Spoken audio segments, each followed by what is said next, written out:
Hello friend, you find me here today looking at the second pass at this linocut reduction print, and I'm just taking a few minutes before I start just to assess the artwork that I have and what I want to do next.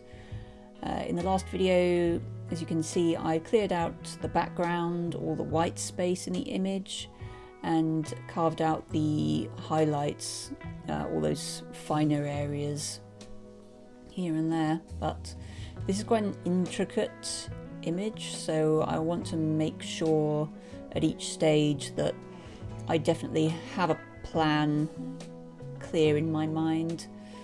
Yeah, obviously I will go with the flow ultimately, and yeah, I end up more sort of feeling my way around these things, I guess. But I just want to make sure that I carve away just enough for each pass, because if I decide that I want to carve away a little bit more, I can always do that.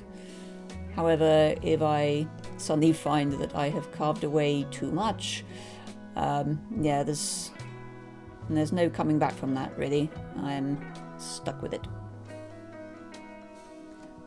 So I'm just starting with my finest V-gouge here. This is the most detailed gouge that I have for defining all the outlines and those highlighted areas. I'm starting with the yellow flag orchid up in the top left hand corner, I suppose because it's one of the most intricate elements in this design, so it's lots of fun working into the contours of those petals and just following that lovely sort of, what's the word I'm looking for, that sort of ruched texture, is that what I mean? Yeah, all those gentle sort of veins in flower petals that catch the light.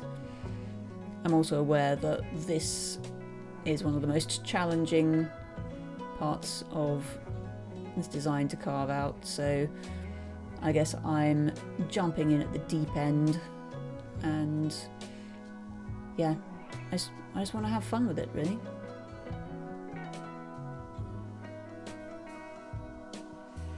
And I'm using this very fine tool essentially to define the outlines of the areas that I want to clear. So I'm outlining the line work, if that makes sense. So drawing to either side of every strong black line that I have in the irises in the corner. So any material that I printed in the previous pass, in this case anything that was yellow, that's what I need to get rid of for this next layer. And it is a very intricate, very time-consuming activity, so I'm just taking my time with it.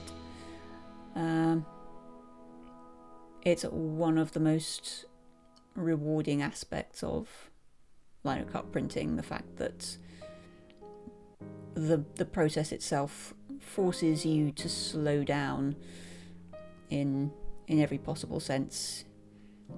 You need to make time for each sitting. I will normally work in shifts of 2 or 3 hours.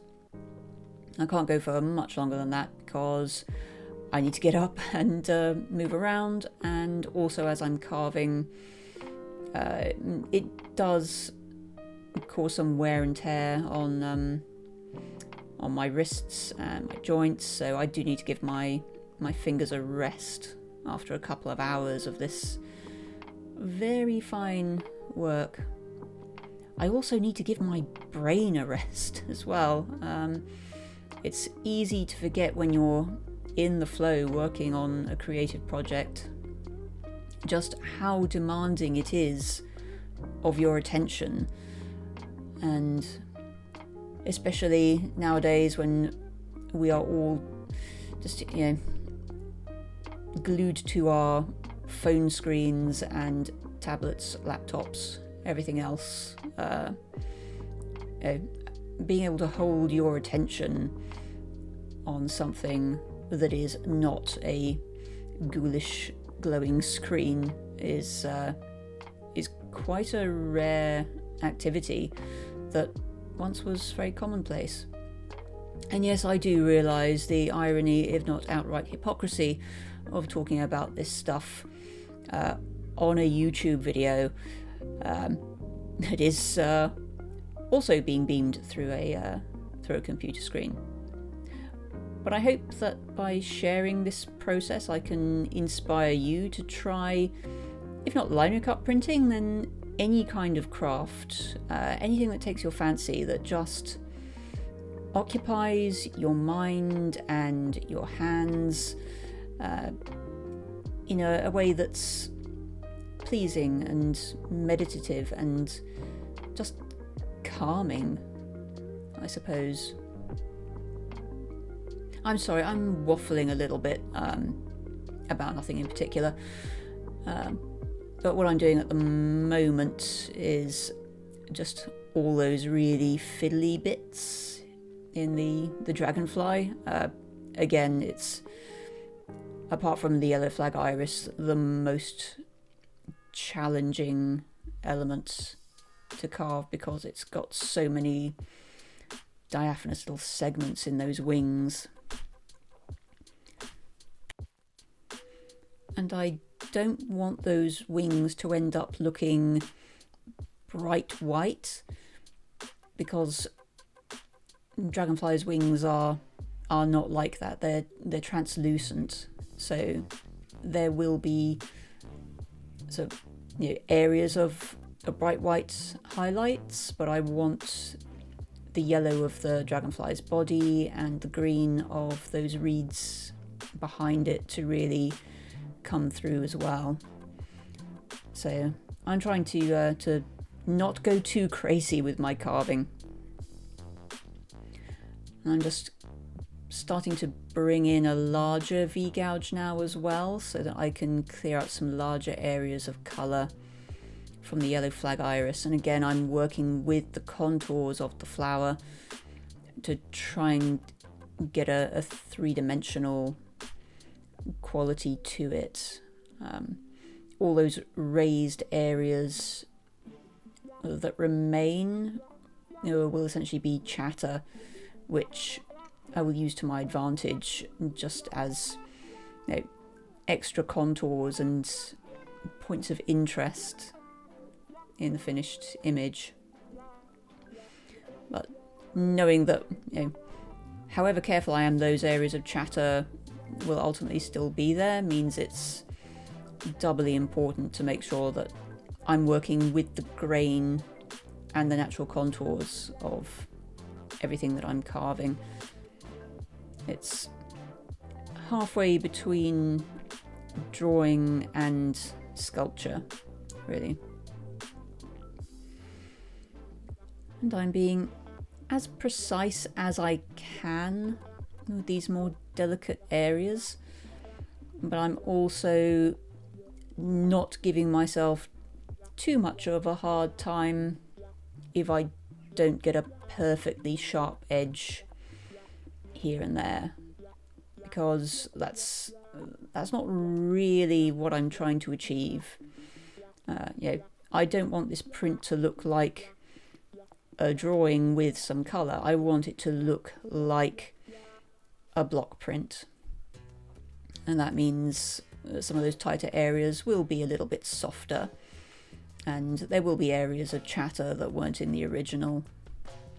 That's again part of what is so rewarding about this particular kind of artwork, that the results that you end up with is never going to be exactly what you saw in your head when you started on this venture. It's always a lovely surprise when I see the finished print and I think, there you are. So that's what you were meant to look like all along. Huh. Who knew?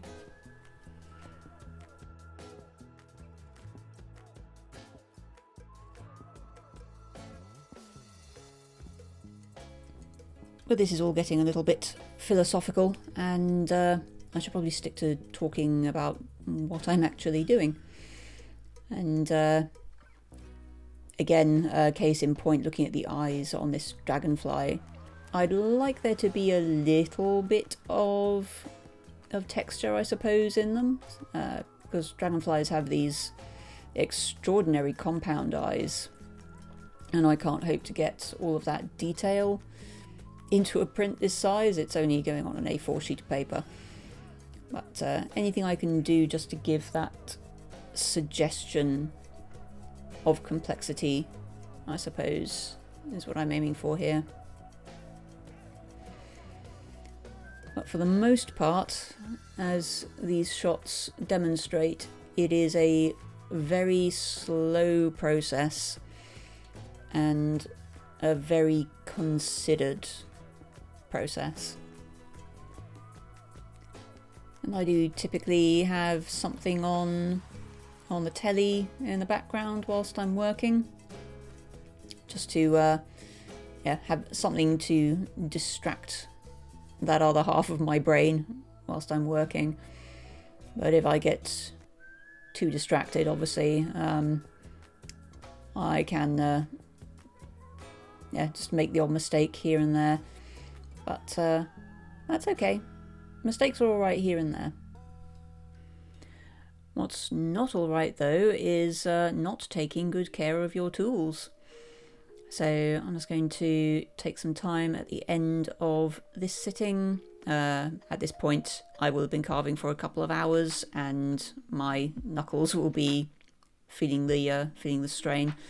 So I'm just using my slip strop and yellow sort of chalky compound to hone the edges of the tools that I've been using. This slip strop is starting to look a little bit weathered itself. I might need to invest in a fresh one if it starts falling to bits. But finally, we can get on to the exciting stuff. It's time to print this next layer. And I want to have a very lush kind of emerald green for the overall kind of global colour in this image. So I'm just going to start with slightly more yellow than blue, because blue being a much stronger colour, like this dark blue that I'm working with here against that process yellow. I just want to go easy, and I do need to have a little bit more yellow and a little bit of white now, just to help to mute that colour a little bit. I don't want it to look so lurid, like it's just come fresh out of the tube, but I do want it to be striking and to really pop. So I'm going to go easy again on the white, because I don't really want to lighten the colour. I'm happy with it. I just want to mute it a little bit so that it's not bright as a button green. And now I'm happy with the colour. I'm just going to add a little bit of extender, which is opaque, so it won't alter the colour of the ink at all. It just creates a little bit of bulk and should give me just a little hint of translucency in the finished prints. So even though I've got a fairly dark looking green, hopefully with the extender, once it's rolled out, it should have a nice ghostly sort of translucency to it. And this wax dryer that I'm adding now should speed up the drying process a little bit, from a couple of weeks to more like a week to 10 days.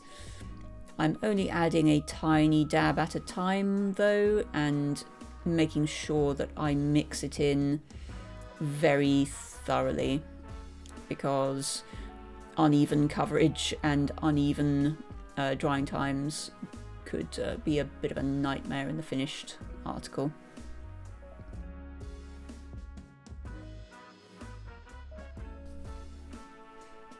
So before I actually take the plunge and start printing, I'm just going to take one of my prints that I did in the previous video and practice lining it up, just to make sure I'm happy with my registration set up here.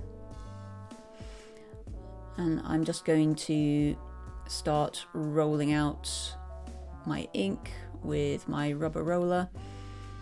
I want to start by trying to get a nice coverage of flat, even colour on my palette, and I'm lifting my roller occasionally as I work so that I also have even coverage, 360 degrees all the way around the surface of my roller as well.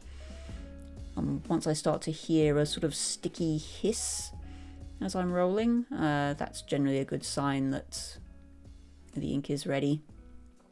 And I can see already as I'm rolling it out, there are some areas that are slightly uneven on my block, so I will need to take care with rolling those, both in terms of getting even ink coverage all over the block, and then when I actually burnish the prints with my brayer, I'll need to take extra care over those areas to make sure that equal pressure is applied and we don't get too much uneven ink coverage, which is a particular issue for me with this series of prints because I'm using a fine-grained cartridge paper to print to, which looks gorgeous and it has a lovely texture to it, but sometimes that uneven ink coverage can become exacerbated by the rough grain of the cartridge paper. So I'm just layering up my ink in thin layers, but loads of them, and I'm aligning everything to the corner of my set square, and then I just need to let the page fall as soon as it's lined up. And then I'm coming in with my brayer, which is just an old roller that I used to use. It's too hard for me to use as an ink roller, but it is perfectly serviceable for hand burnishing my prints afterwards. So it's good to recycle and reuse and yeah, level things up. I'm just occasionally peeling back a corner just to check my progress, and the first print or two are always going to be a little uneven. They are sacrificial prints, and oh yes, you can see the coverage there is very patchy, even more so than I would normally be happy with. I quite like a bit of uneven ink coverage, but this is a little bit of, I was going to say obscene there. It's a little bit extreme. So I'm going to do what you normally shouldn't do. I'm going to actually reapply this and go over it again with my brayer, just to see if some extra pressure will help with that. And so you should normally never do this because you can end up with very dodgy registration issues.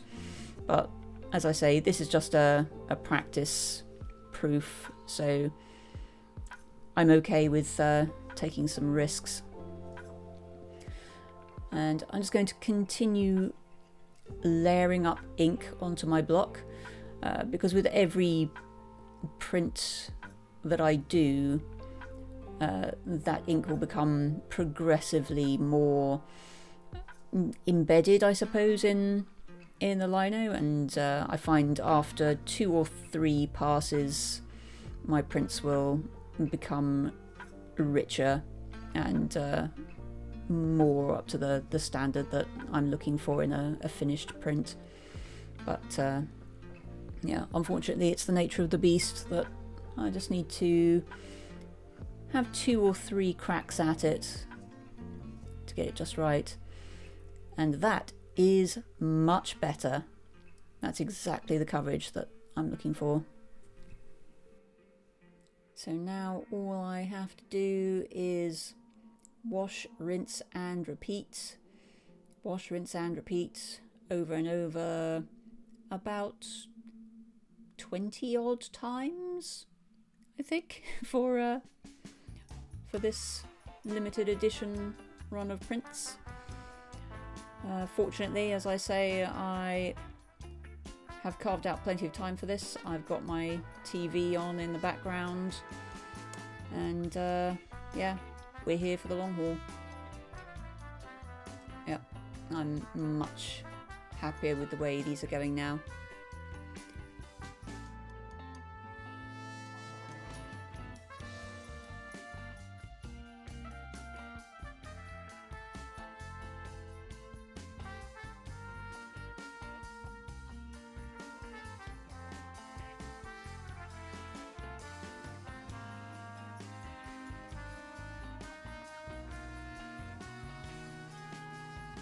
So all I need to do now is hang these up to dry for 10 days or so, and I'll be ready to crack on with the next bit.